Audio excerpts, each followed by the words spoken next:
Master, dinner is served. Igor, it's not that I don't appreciate the effort, but you know I prefer my meals uncooked. And how many times have I told you about using garlic? Yes, Master. Forgive me, Master. Please. Bite into Paradelphia. Thursday nights at 8, only on Toxic Radio. Paradelphia. Because what if it's all true?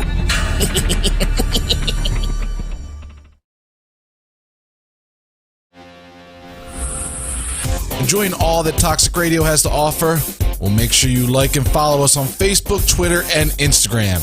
Be the first to find out about ticket giveaways, amazing guests, awesome contests, and Toxic Radio events. Just search Toxic Radio Live, all one word, and press that little button. Every time you do, someone here at Toxic Radio will get their wings. Yay! Well, not really. Aww. But we will get a warm, fuzzy feeling in our tummies. But then again, that just might be the beer. Anyway, like and follow us, and we will see you out there on the interwebs.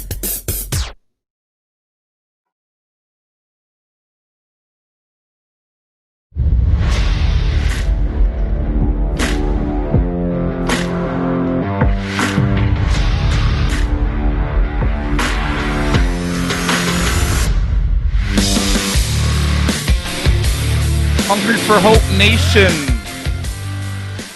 Let's try this one more time. Hungry for Hope Nation.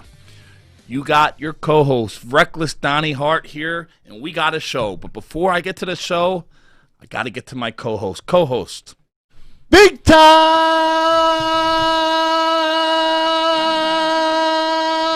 Tim Gorgeous.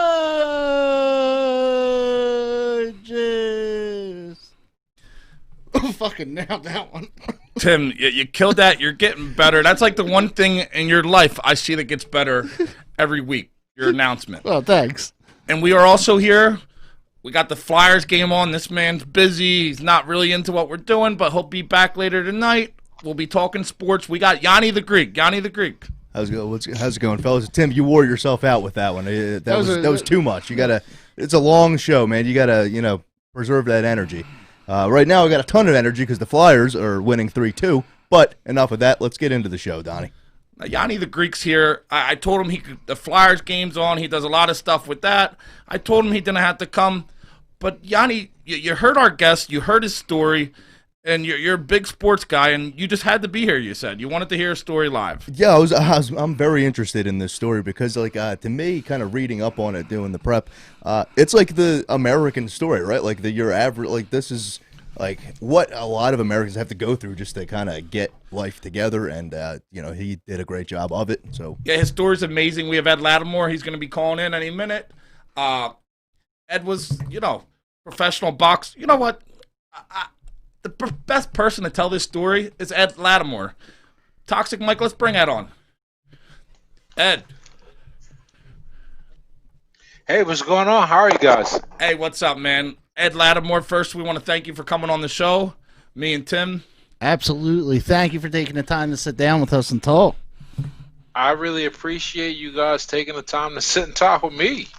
Hey, you got a story that needs to be told, and that's what we're all about. Motivation, telling stories that need to be told. Absolutely. Ed, so we brought you here for a reason. Tell some people about yourself. You do it best. Yeah, I try to anyhow. So for a while, probably, with the appeal is and why I'm here, I fought for a while. I started fighting at a relatively late age. When I say fight, I mean boxing. My girl used to get mad at me whenever we go to urgent care and I'd have stitches after practice, and they'd be like, "How'd you get the stitches?" And I'd answer, "I was fighting." She'd look at me like, "Why you gotta say that? Why can't you just say boxing?" But now I boxed as an amateur from like 23 to 28, age 20 to 28. Then I turned pro. I was a professional until my last fight was in 2016. Toying with the idea of potentially fighting again, but not as a heavyweight. I'm way too small for that noise. I shouldn't have been a heavyweight during my career, but it just made sense financially, and a lot of the opportunities kept showing up.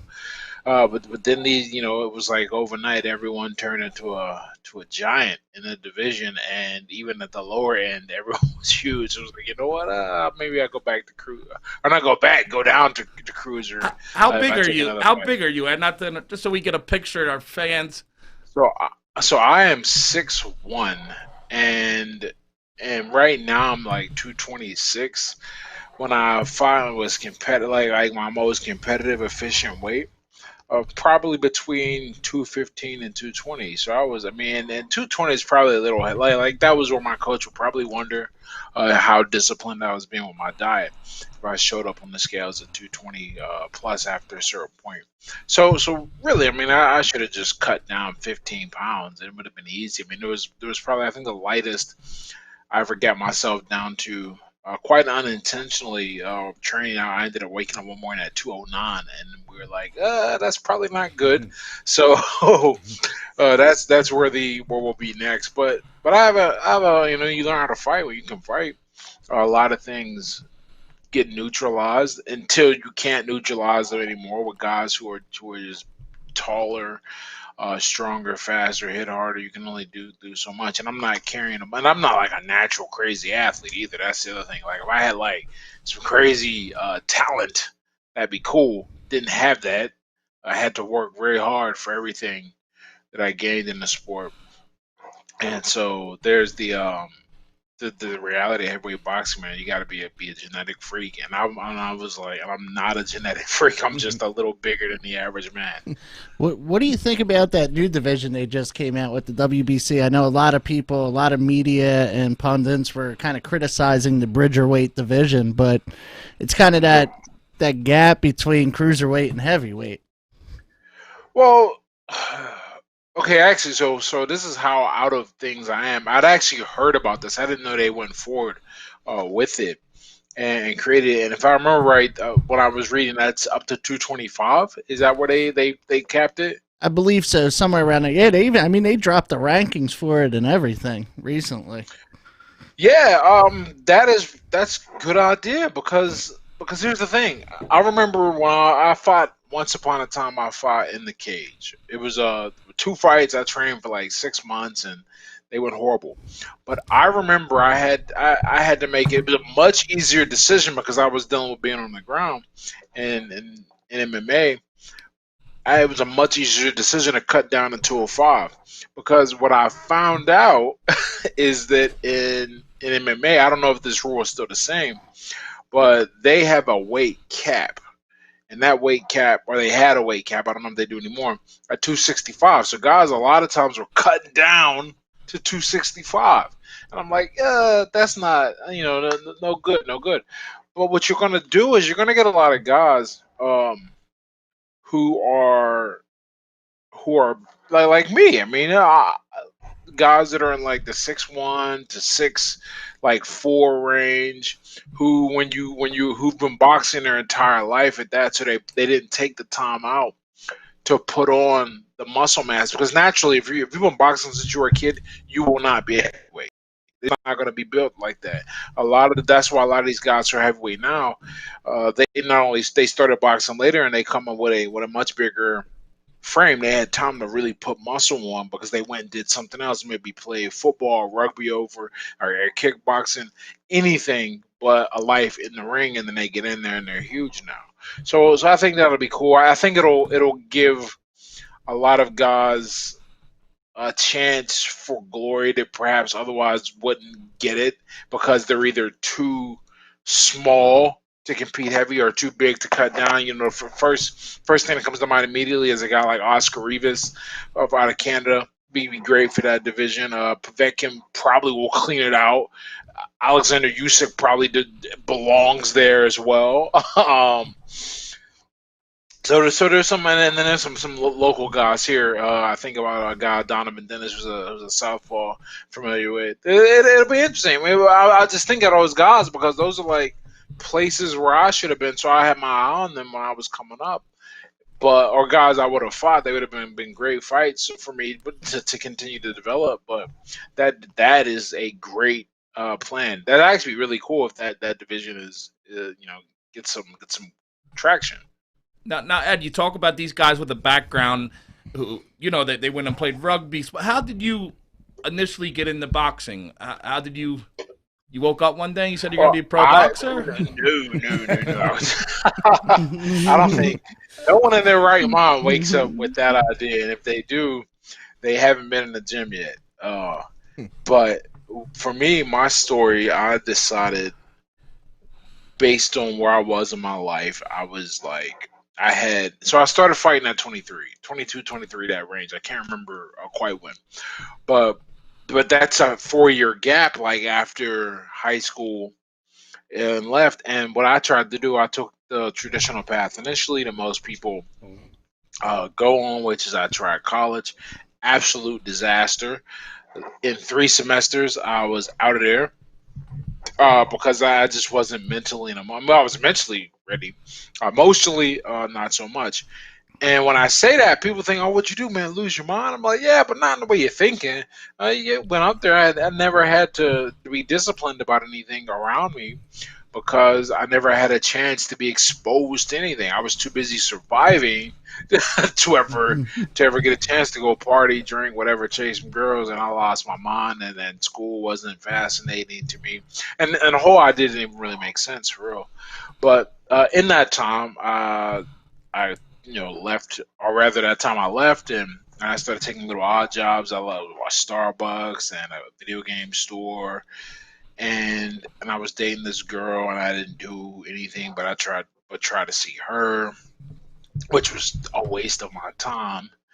And her mother let me know that one day. I used to rail on about how stupid and pointless college was, and this was like foolish because her mother was a college professor, and she said to me one day, she goes, "Okay, let's pretend that you're correct. What have you done for 4 years?" And then she threw me out the house, right? And she actually what she said was, "What have you done for 4 years other than like eat my food?" And I was like, "Man, burn." Good point.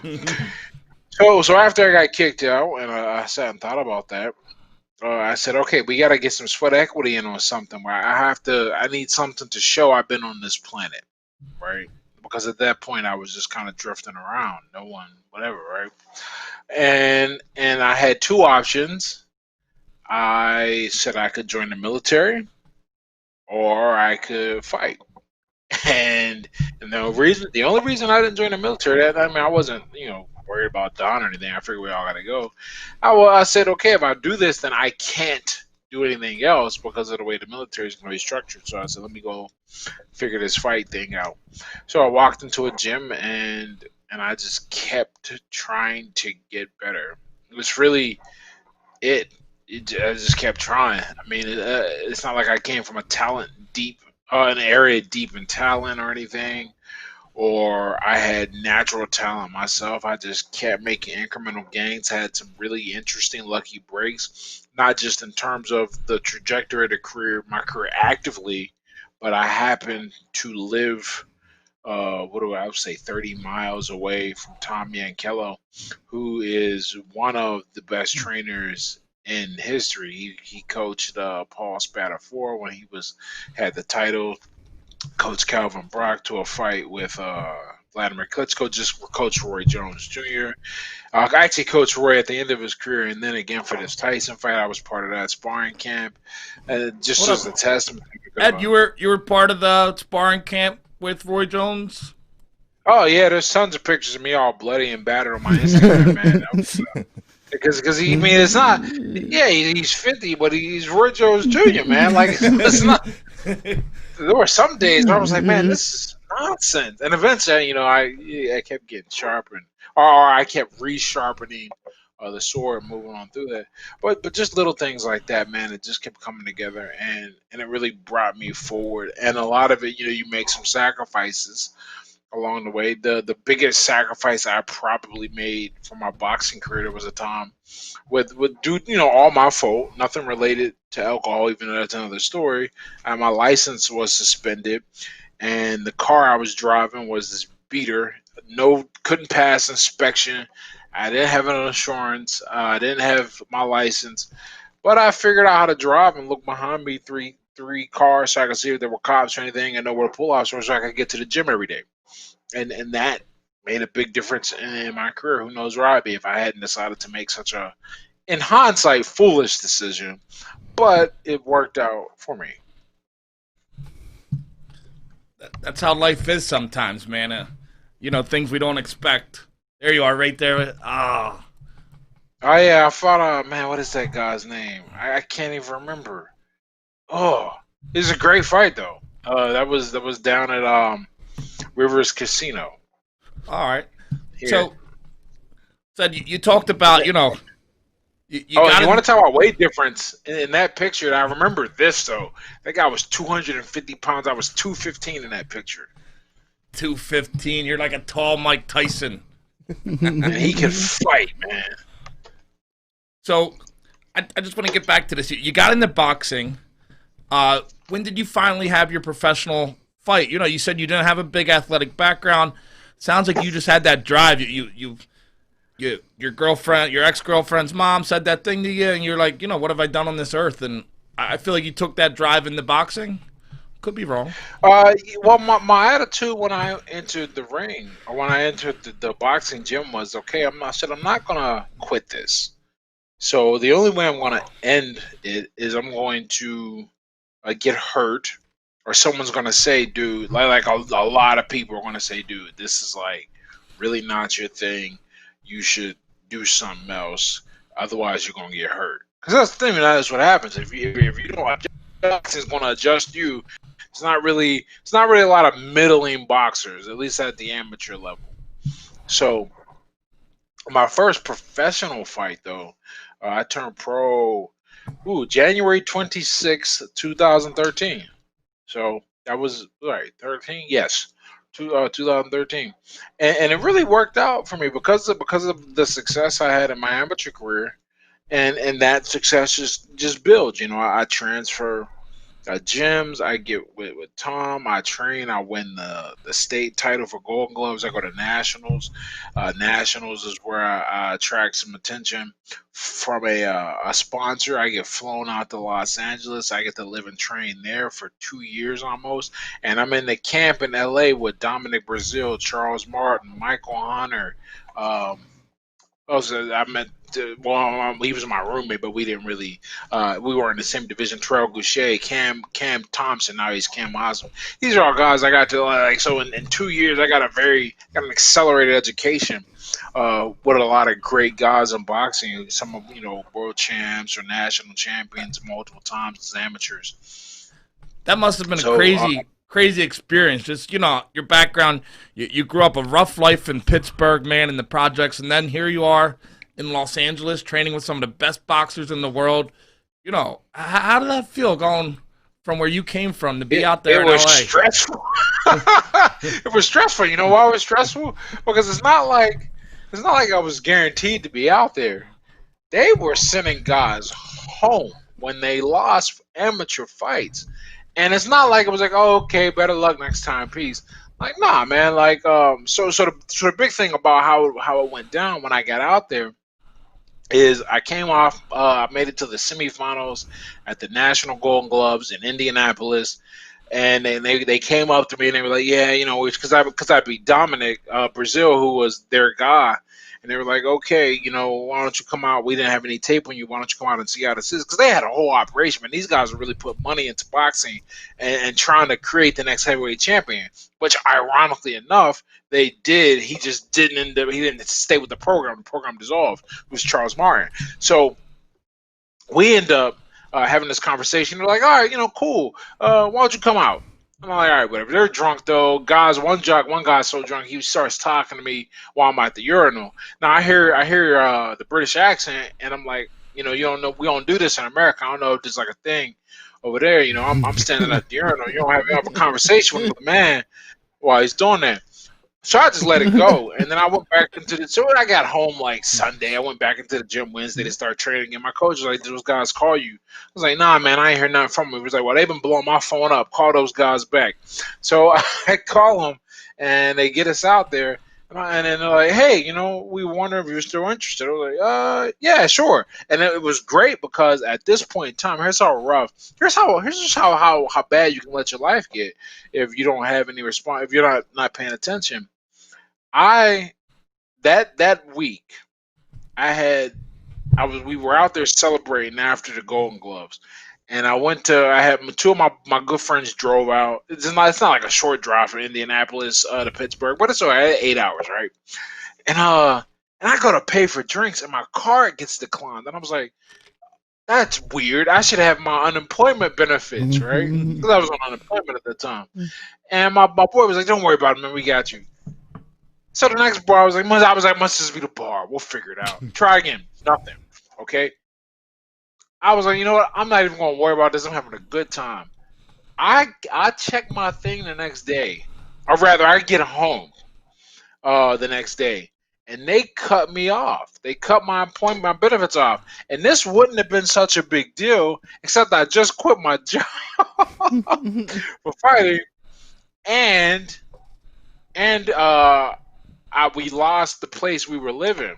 I was living with some college kids. We let the wrong element in. They trashed it. We had to leave.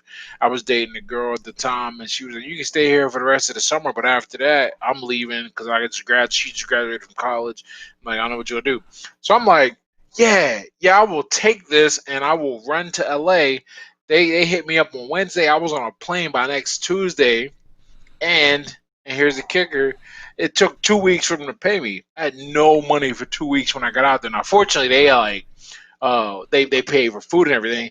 But I tell all of that to show like that 2 year period. I had nothing to run back to. So it was a very stressful situation. I'm training my ass off to make sure I turn into a valuable asset to where they look at me and go, "That's the guy, that's the guy, that's the guy," and it ended up working out. Out there, I ended up winning the national PAL tournament, so I got a national title as an amateur, and I ended up Another title.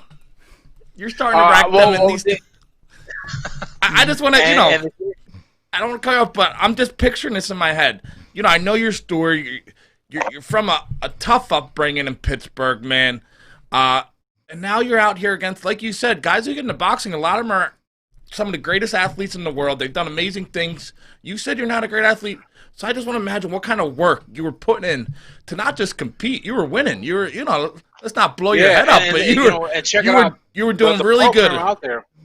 The program out there, that athlete thing, the program out there was called All American Heavyweights, and our whole goal was to take former Division I athletes who didn't get drafted, and turn them into boxers.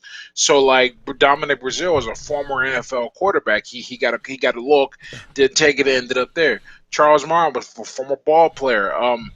Who's it? There was a guy out there, John Hamm. He played for the Saints for like, I mean, these were not weak guys, and a lot of them were like former basketball players. And the work I put in to keep up. First of all, I already had the work ethic the work ethic, so I didn't have to worry about that. But to give you an idea, the complex we trained at, the Rock Gym, was about a mile away from the apartment complex they had to stay in. A lot of the guys drove over. I said, not a chance. I ran there. First of all, we had running in the morning. We had to wake up and run anyway with the program. And then afterwards, I went and did the mile there and a mile back. I said, I'm not going to get beat. We had all afternoon free. A lot of the guys went on and did stuff. I went in for a second session to hit the bag or move around in the ring. And I had to do this work. There were weightlifting sessions we had that weren't exactly optional, but not everyone went. I went to every single one of them because I said, okay, I got to make sure that I don't have to go home. And I didn't want to go home until I realized that I would not take the correct direction here. You start to see that, and you go, okay, I'd be better off in another place, which ultimately I think I was. But in terms of the competition out there, it wasn't a pleasant feeling. And in fact, they didn't even really let me. If I remember right, I was out there for maybe 2 weeks, not even. Maybe 1 week, and they were like, "All right, we're gonna see where you're at." They had me fight a guy right there on Santa Monica, Venice Beach, right on Santa Monica Boulevard. So there was every fight, even though it was an amateur fight, I didn't want to get sent home because one, they're paying me a salary that was great, And and an apartment and food, so I got a chance to fix my credit because that was a big deal when I left and we couldn't get an apartment. My credit was 430. but You know how bad? I didn't even know it could get that bad. tell us about Okay. tell us about obviously you were trying so hard. You were trying to get out of. You didn't want to go back to your past. You had this motivation. What was your past like? What before were in L.A. on Santa Monica Boulevard, beating some of the best athletes in the world. What was your background? I know you overcame a lot. What brought you? So okay, so there's like two stories of tragedy in the background, right? There's the story I had no control over, and there's the one. I mean, experts will say I had no control over because I was poorly prepared, but I was an adult, and you make adult decisions. So as a kid, I grew up in public housing projects. I mean, I knew my father, and he was not an active force in my life whatsoever. I don't think my dad disciplined me one time about anything. He didn't live with us. We seen him. We would visit occasionally. It was cool. He exposed us to stuff, but I didn't have a masculine influence. 98% of the time spent with my mom, easy, and that's probably an understatement, to be honest with you. And all the stereotypes and stuff that come with that, fought a lot as a kid, got into a lot of trouble. No, I mean I was a good enough student, but I realistically got lucky in that I have I think I'm a likable guy, and when you're likable, that gives you a little more leeway. One that keeps you out of a lot of trouble. I mean, fighting keeps you out of a lot of trouble too, believe it or not, because now people got to think, okay, is this worth it? Right? And you always wanted to have people ask that question if they were going to start something with you. Is this worth it? Fortunately, I made them answer that a lot of times in the negative. No, this isn't worth it. But not everyone had that mentality. But that was until I got to high school. I got fortunate enough. We live in a city where there's a magnet program. You can go to high schools in different areas of town, and I am so lucky. You want to talk about things that make a difference in your life? I like to think about these like big watershed moments, and where I went to high school is probably up there with me getting sober, like in terms of what affected the outcome of my life, because I would have ended up around different people with a different type of influence, and who knows how unique I would have been able to remain, if you don't get sucked in. So that's the childhood, right? But when I was running from when I became an adult, here's the thing: when you broke as a kid, they just blame your parents. It's their fault. When you broke at 25, it's not really anyone's fault but your own. When you're especially now you introduce the alcohol, I had a big problem with drinking. Um, that did not get better in Los Angeles because I couldn't drive anywhere and I didn't know anyone, so I was spending a lot of time. So you heard the good part, the competitiveness, and I'm taking money and I'm responsible enough to kind of take some and start paying off some debt and trying to improve my credit score. But I'll tell you what I found out. This isn't gonna be news to you guys unless you're from PA, right? So in PA, we got state stores where you Yeah. got to go and buy liquor. It ain't like that everywhere else, and I didn't know that. I get to Cali, I go to I Target. hate state stores. We're both from Philly and South Jersey. Tim was born in Philly, so we've been there. Okay, so in Cali, man, I could just go to the Target and get a bottle, and that's pretty much what was going on. Every day we have had a bottle of some wine. I drank a lot. That You carried did. over when I came back. Oh, it was terrible. And so back then I had to figure out how I was going to. Before I went out to California, I used to have to kind of figure out how I was going to ration drinks. This is how you know you're in a bad spot. Nobody tells you this because everybody's kind of degenerate, but looking back, it's like it's a bad spot. When you start going to the bar hoping your car is not declined, when you start drinking before you get in the club, so you got a buzz going on. You start still. We got kicked out of a bar at Penn State. Me and my buddy, who didn't have to do it, but bad influences. We Freaking got kicked out buddy. of a bar at Penn State, stealing drinks off the counter. You know, like this is I've been there, Ed. I've been there. yeah, dude, it's crazy. It gets Right, that Freddie? way, but that's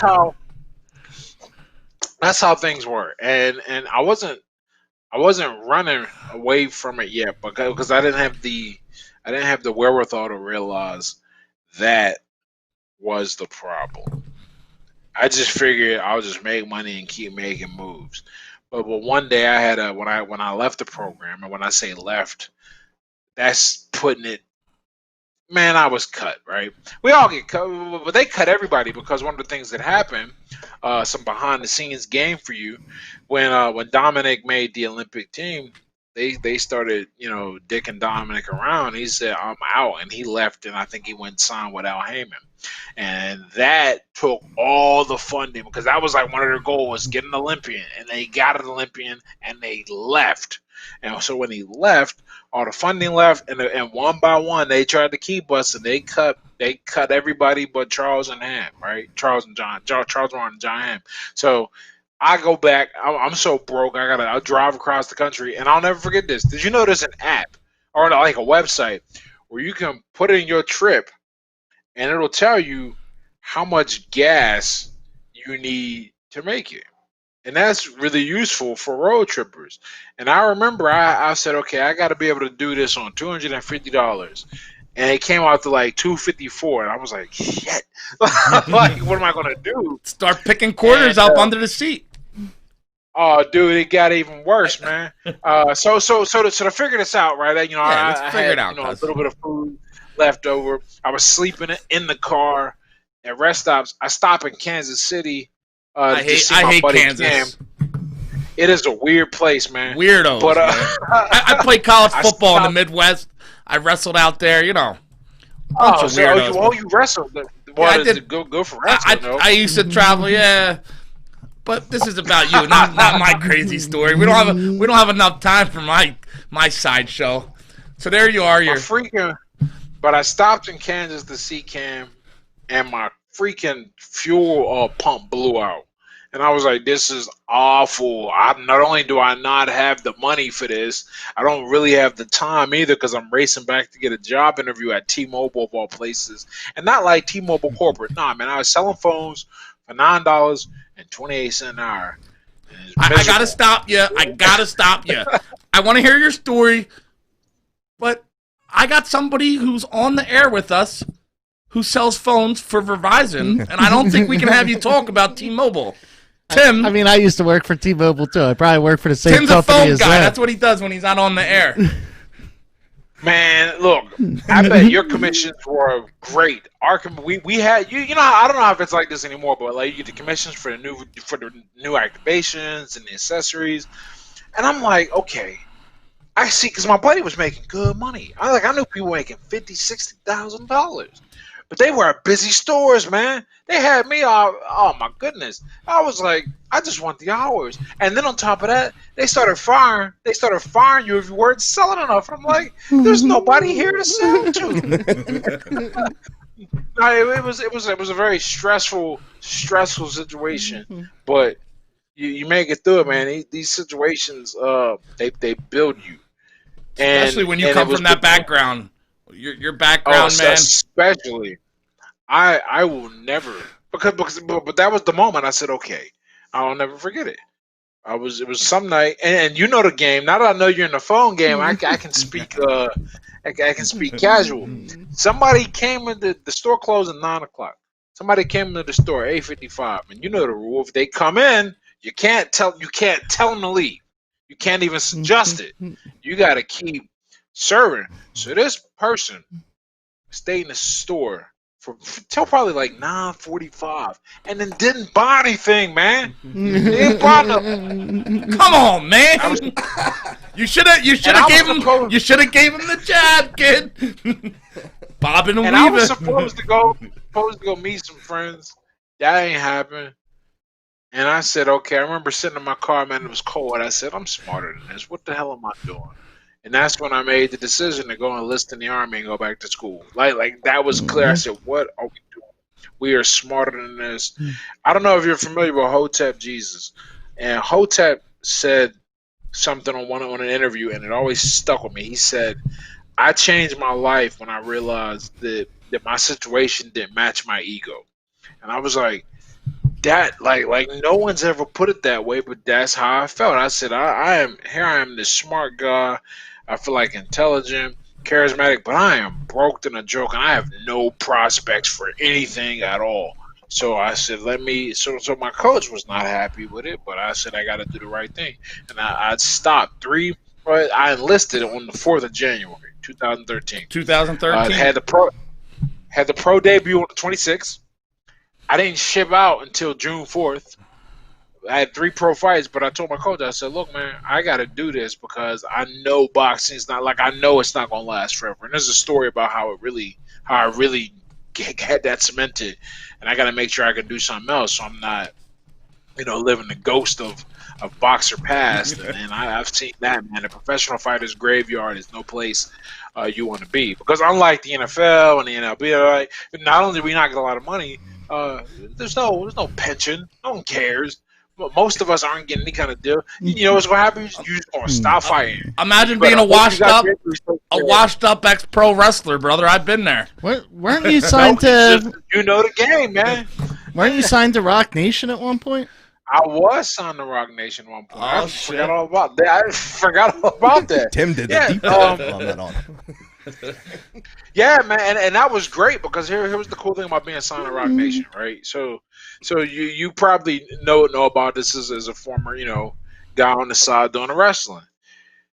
When you fight or when you do anything like that with the small show club level thing, your income, I'll put that in air quotes, your income is based on a percentage of how many tickets you sell. That's fair. Like that's cool. I never had a problem with that.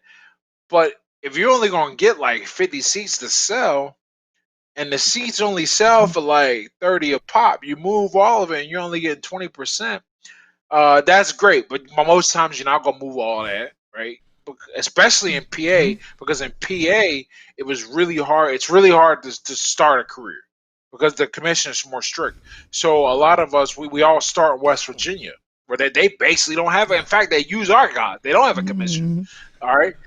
But the rules are lax, so we go down there and fight. But you got to convince people to drive down and buy money, but spend money and see a fight. It's crazy. It's very hard, builds character, and all that good stuff. But there's no money is the point.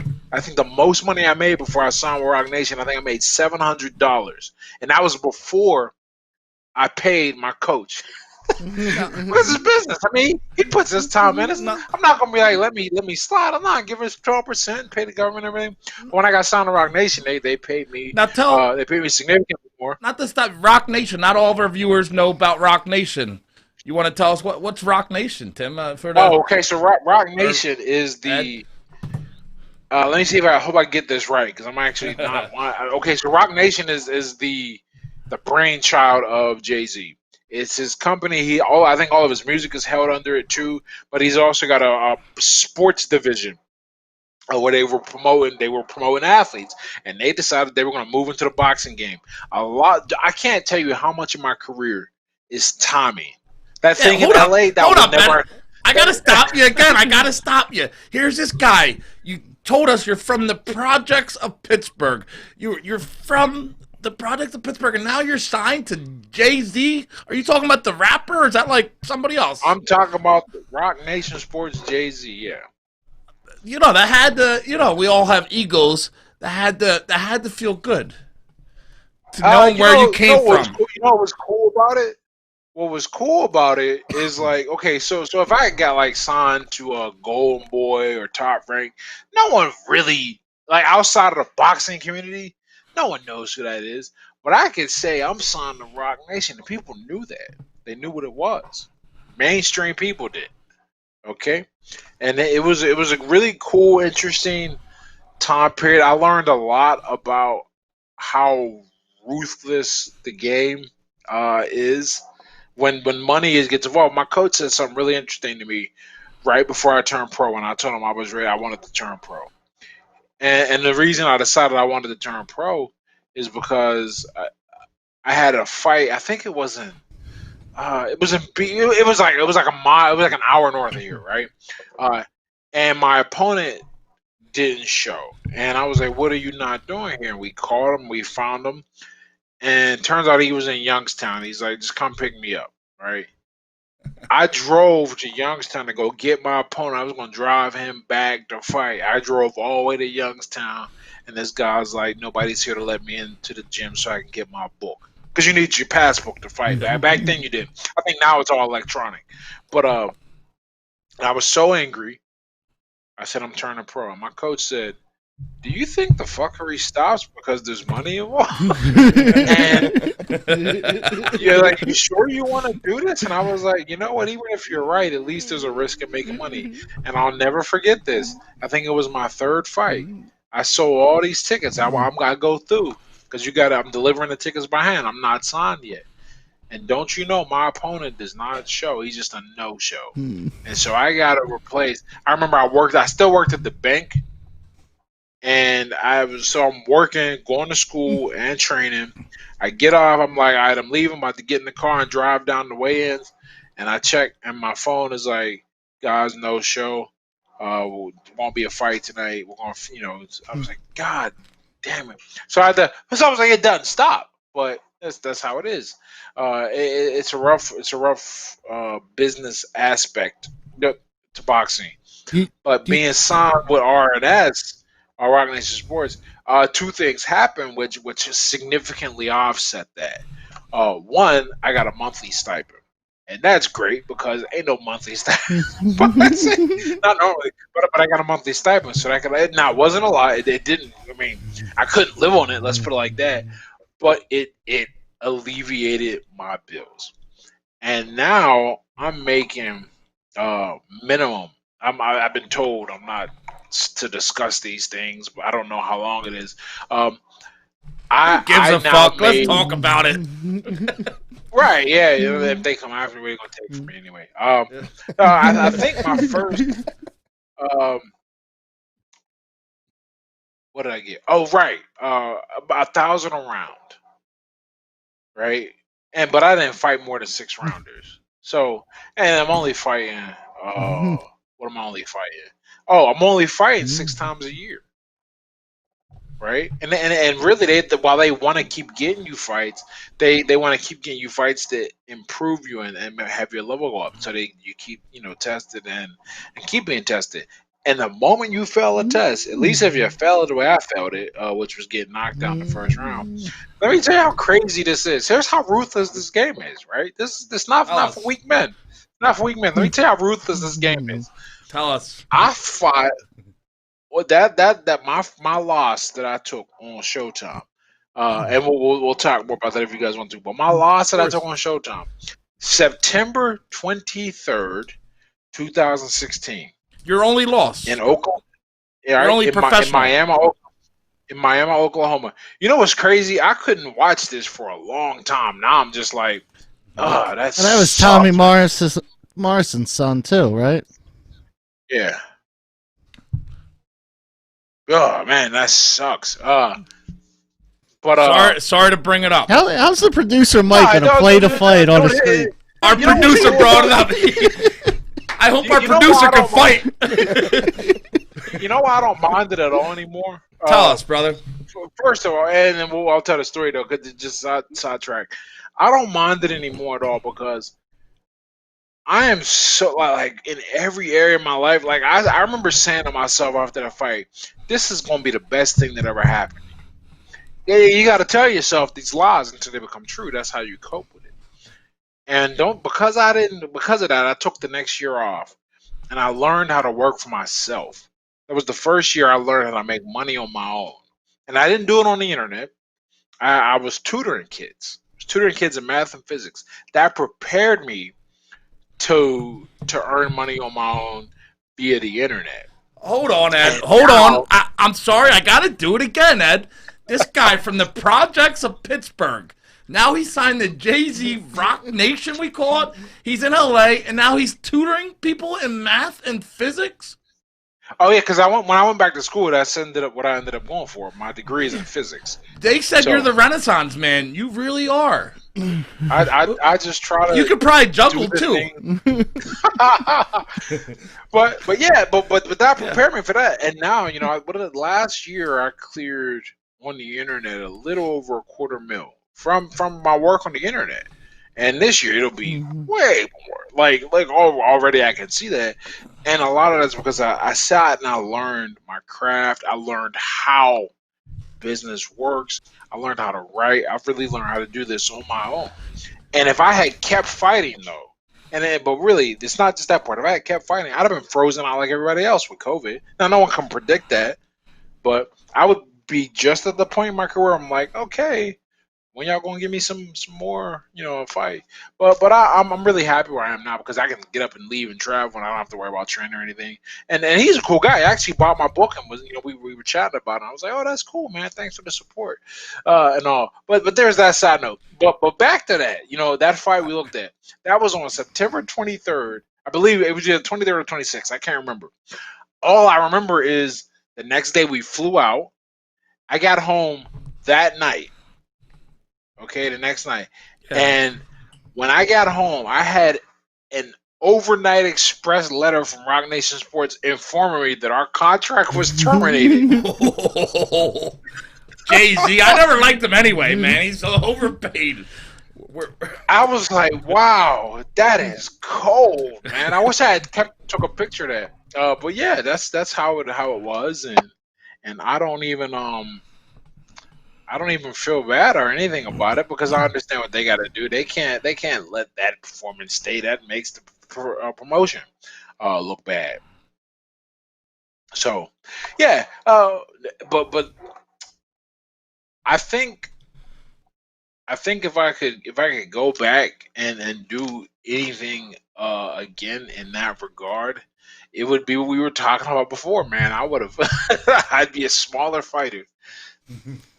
Now, do you think like what you did creating your business on the internet, doing what you do on the internet, did you learn some of those tastes, that hustle from just selling those tickets and selling, Absolutely. T-Mobile at a slow store?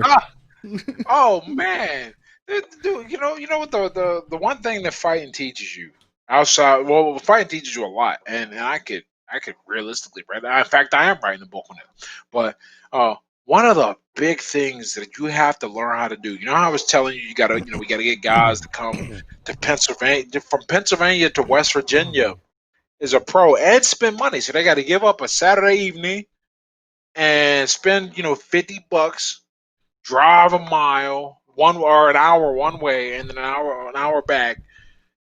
You can't do that if you're an asshole, man. Like you gotta be likable. Same as an amateur. To get put on amateur cards so you get experience, even though you don't make any money, people gotta be coming to spend money to see you. You gotta be like the guys who run the local shows. They gotta like you, but you can't be a kiss ass. So it's this interesting balance. It really is pure likability. It's the same thing I describe to people when I talk about how I managed to keep myself out of a lot of potential trouble or conflicts as a child. It's that because you didn't want to be so cool with the guys that they invited you to do shit that was gonna get them in prison too. You didn't want to be that cool, but you didn't want to be the guy that they were going to pick on and bother and try and fight. So there was this middle ground usually reserved for the athletes, and I wasn't an athlete in high school, well, before I got to high school, I was not. So I had to find another way to be me, but stay out of trouble, and that base learning to be likable is such an underrated skill. But because I figured that out, that kept me. I mean, let's talk about what that's helped me. That helped me as a kid, that helped me during my boxing career, both amateur and professional. Probably helped me while I was tutoring kids, and at times I was a little rusty while I was really catching up to speed. Because what you got to do, you got to go back and I was in physics, so I can't imagine how it is for people who never touched the subject, let alone actively are learning it. Had to go back, and sometimes you make mistakes. You get better. You're not perfect, but you gotta make sure that you perform and you're likable to the people you meet because they're trusting you with their kids. So, and I gotta.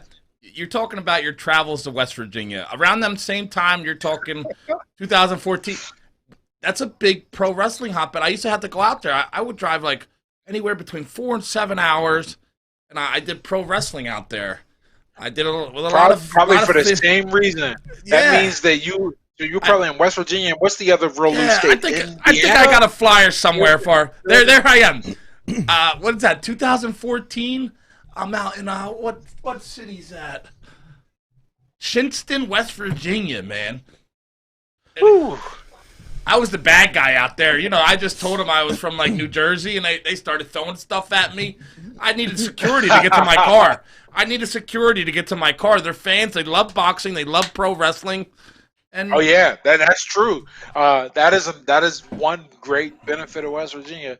They will spend the money to cover a show, which is great. I mean, it's great for the promoter. Doesn't really make a difference to me because that means the promoter can stay in business. And, I didn't sell the tickets unless so I don't really get a cut of it. But the promoter can stay in business. yeah, absolutely. So, man, we covered a lot. Tim, keep us up the track. He signed the Jay-Z, the rapper. We're still talking about the rapper, right? The Rock. He's 13 and 1 professional He was signed boxer. to Rock. I was smoking it. Tim, we all got a motivational story though, and here we are on this shit show I call Yeah, a there's podcast. me and Roy training. There's you and Roy. Oh man, you look like you could take him. That was for the Mike Tyson. You were training with Roy for his Mike Tyson fight.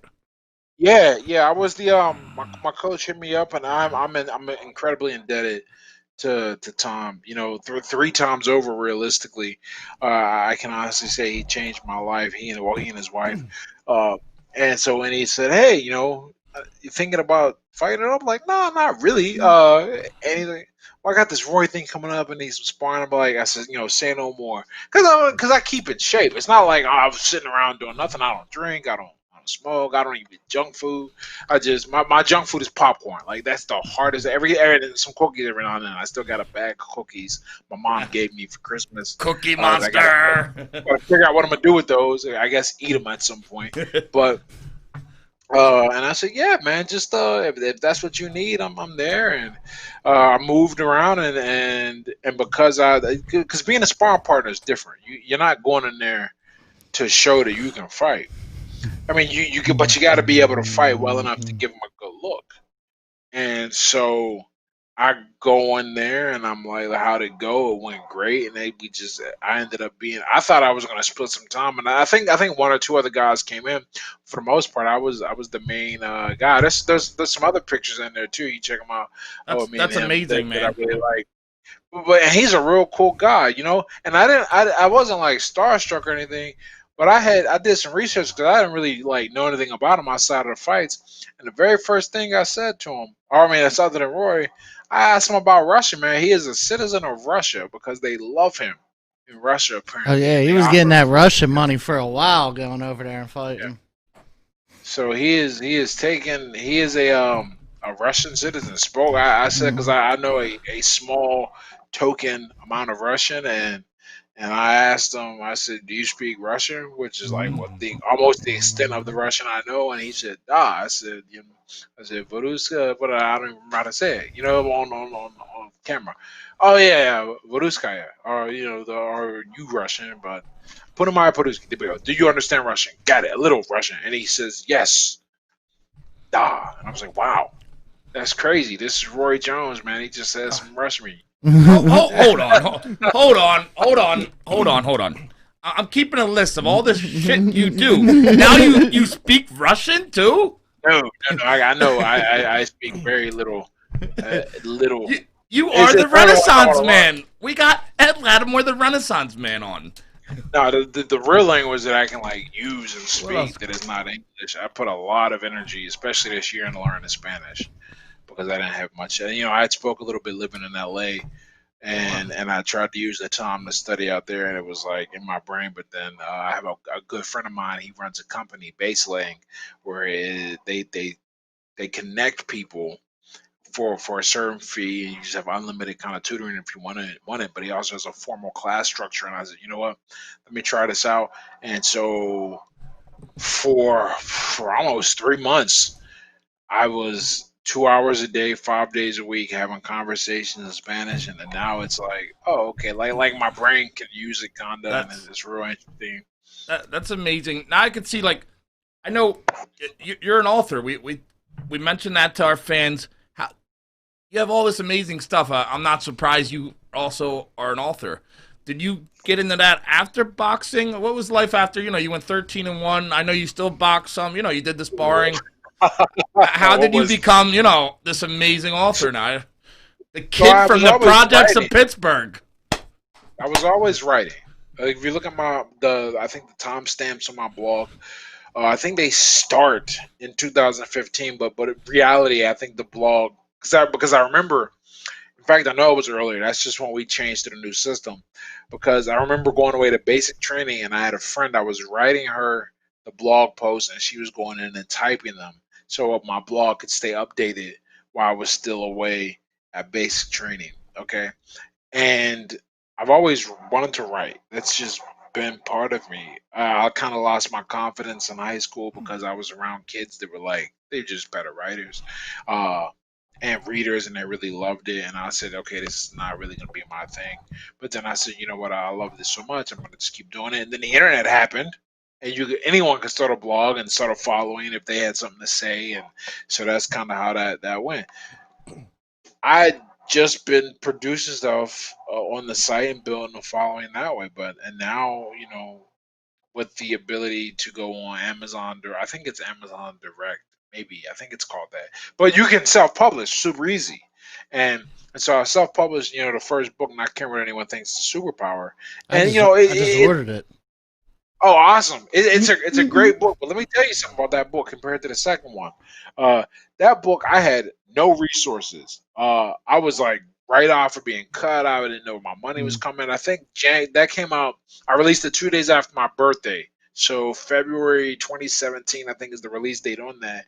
And if you catch that timeline, I lose the fight in September 2016. I fight one more time that year in December 2016 to a draw, and then the book drops in 2017. In between, man, I'm effing broke, man. I'm hurting for money. I got no resources. So I don't really have any time, but I'm hustling and pushing forward. I took a job at Amazon in a factory when they talk about like building those, the whole warehouse thing and driving the trucks. I did all that till the truck almost killed me, and then I was like, maybe I'm gonna figure this thing out on my own. But I did that and produced that book, and you can do a lot when you're determined. Is what that taught me because I didn't have an editor. You'll see some typos in there. I've gone through many times to try to catch as many as I can and clean them up. But it stands as a testament to what's possible when you really have a dream or an idea. The second book, though, now I had money. Sober Letters to My Drunken Self. You look at that, that is a tight production. The cover design is sharp. I got typesetting in there. I paid for 3 editors. I got a copy editor and a proofreader. It's a sharp product, and it's also the one that really means the most to me because I released that on the fifth day of the anniversary of my sobriety. 5-year anniversary of my sobriety is when I released that book, and people still That's write me. awesome. That's awesome, man. Yeah, look at Congratulations. that. Like, look, I mean, that is not. That's Thank you very much. I just had my 7th year. Like, that's typesetting, man. That costs money. Like, to compare it out to the interior of the first book, and you're learning stuff. I got hair now. Went and got hair transplant. So, oh man, you do it all. well, the hair transplant thing, that was just the thing. Everyone's got a source of vanity, and I was like, let me just try this because guys have been talking about it, in the circle, and I was like, well, you know what, I worked really hard and I got a little bit of extra money. Let's try this out, and I am so happy, because uh, no one guesses my age, and I'm not old. Um, and so hopefully when I'm 50, I still am in shape. I'm black, that helps, I guess. Apparently, we don't. Apparently, we don't crack. That's what I've been told.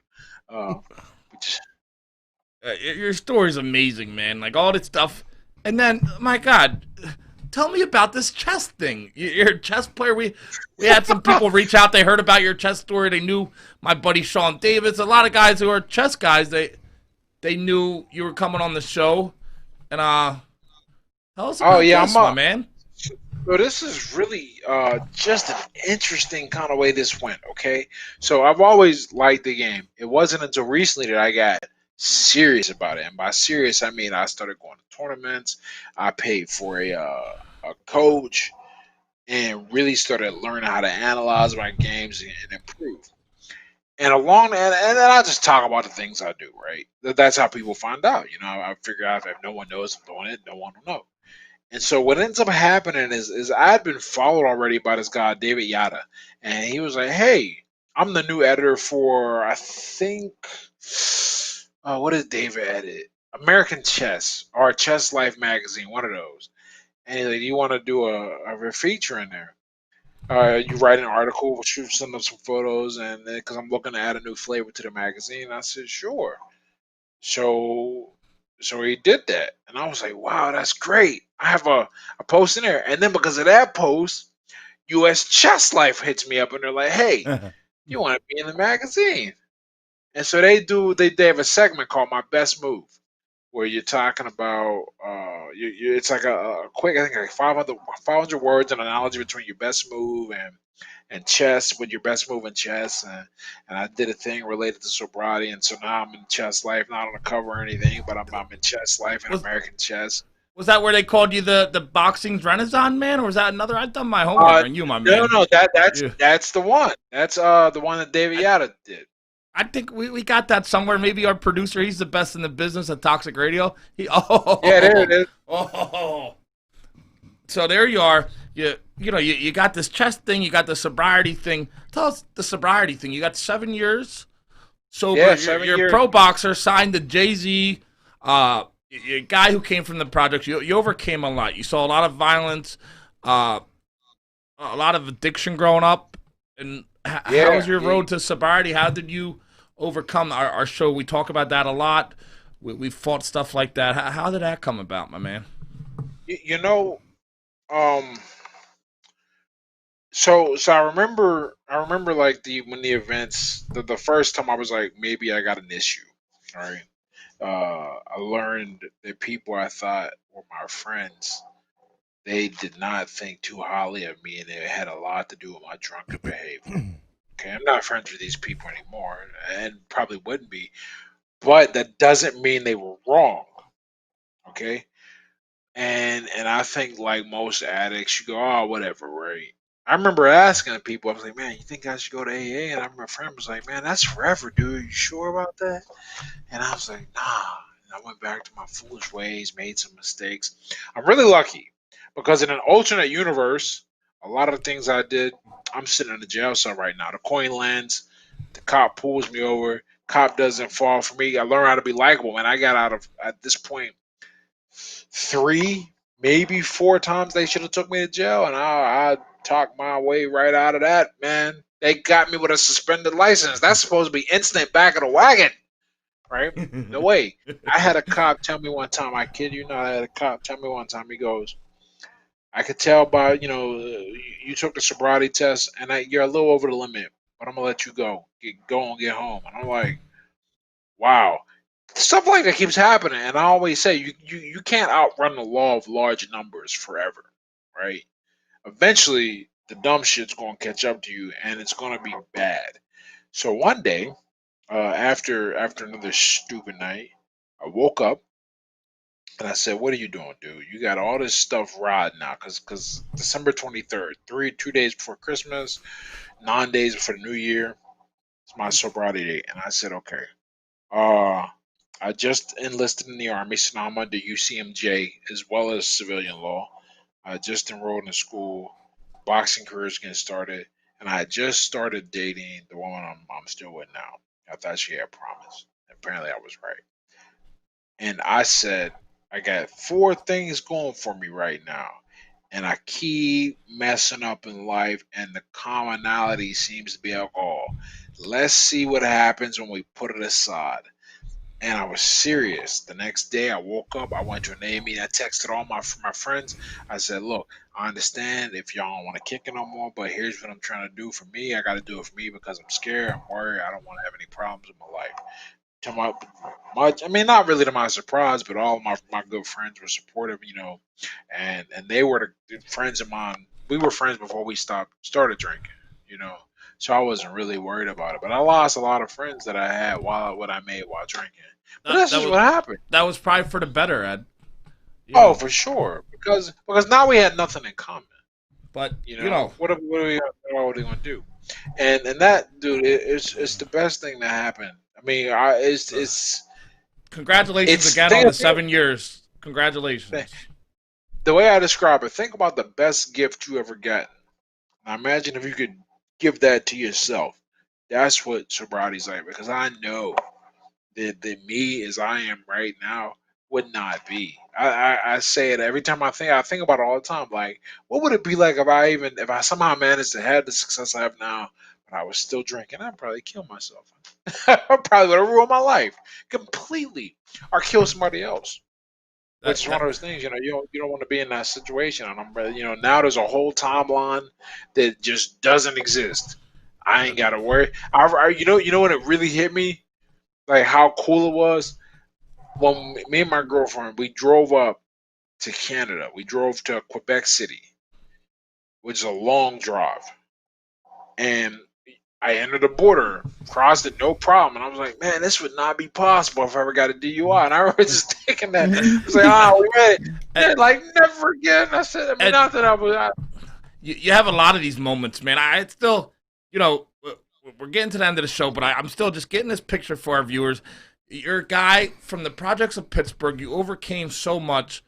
You got signed to Rock Nation by Jay-Z. You were a 13-1 pro boxer. You had 2 great selling books. You're a motivational speaker. You're a chess player. Before we got to get out of here, but what do you want to leave our viewers if you left them with some kind of motivation? Anybody who might have came from where you came from, anybody who's going through some kind of addiction problem, anybody who just needs that hope. That's what our show's about. What would you tell them? What would Ed Latimore say to that person? All you got to do is decide up here that you're going to be a different person. And once you decide that, understand it takes reality. Thoughts are instant, okay? Almost as instant as emotion. Or, well, emotions are instant. Thoughts take a little longer, and the reality takes a lot longer. But if you hold that thought and you start acting in accordance with those thoughts, eventually your reality will reflect it. There's a scene in the Matrix, in the first Matrix, when they're about to take Neo to meet Morpheus for the first time, and they pull that bug out of his stomach in the back of the car, and he's like, "Fuck this, man, I'm out," and he's about to run down the alley, and Trinity stops him, and she's like, "You don't want to go down that path, Neo, and you know where it ends. You've been there before. You've seen it. You don't want to do that." That is very much uh, what I would leave you with, is that you know where the path ends. You know what the struggle is like, but all you got to, but it's familiar and it's comfortable. Once you get past once you accept that it's going to suck and be uncomfortable for you to make the changes, then you'll do it and you'll be through to the other side. Because it's not, dude. It was to say it was easy. That's just not accurate. That's not even right. If But it was worth it. absolutely. There's not a day like when we get off this call, I'm gonna hang out Yeah. in my fireplace, have some I think she made chicken. Ed, I don't know. Ed, But I could talk to you for the next hour. We gotta get out of here. Thank you. You've been amazing, man. Your story. Anybody can look you up. You got a big online presence, social media presence. We'll post your books on our site. Everything, man. Ed, I just want to thank you. Tim. Definitely. Thank you for coming on. Thank you for taking this time. It was such a great conversation. We even went into overtime on the show. We definitely appreciate you hanging out for over an hour with us, just talking. no problem, was a great conversation. I didn't even know what the time limit was. Yeah, we go to 8, Ed, but for you, we'll go to 8:15. Hey, thank you Awesome, again, man. Thank Hungry for Hope Nation. I hope you enjoyed Ed. He's out of here. Ed, have a great night. Hey, you guys have a great night too. Woo. Tim, you did a good one there, man. Tim brought in Ed Latimore. We could talk to him forever, but unfortunately we can't. I know. You know, we had We'll just fire Yanni. And yeah, we got Yanni the Greek in here. Yanni came in. I think he came in just to listen to the story. But Yanni, you heard the story, but the Flyers, what's going on with the Flyers, Yanni? Ed was amazing to us. We could talk about him for the next hour. The Flyers did win 6-3, so that's in the book. But yeah, no, I was having a great time. I was having a great time just kind of listening to Ed's story because, like, just first off, the story itself, amazing, right? But the way he tells it, like, he's just like he's got jokes, like he's such like a real guy. You know what I mean? He's real, man. That's like, the thing about all of our guests. Yeah, you want to, just And chill people and gotta talk realize to this the guy. guy. You know This what I guy mean? This guy came from a horrible upbringing.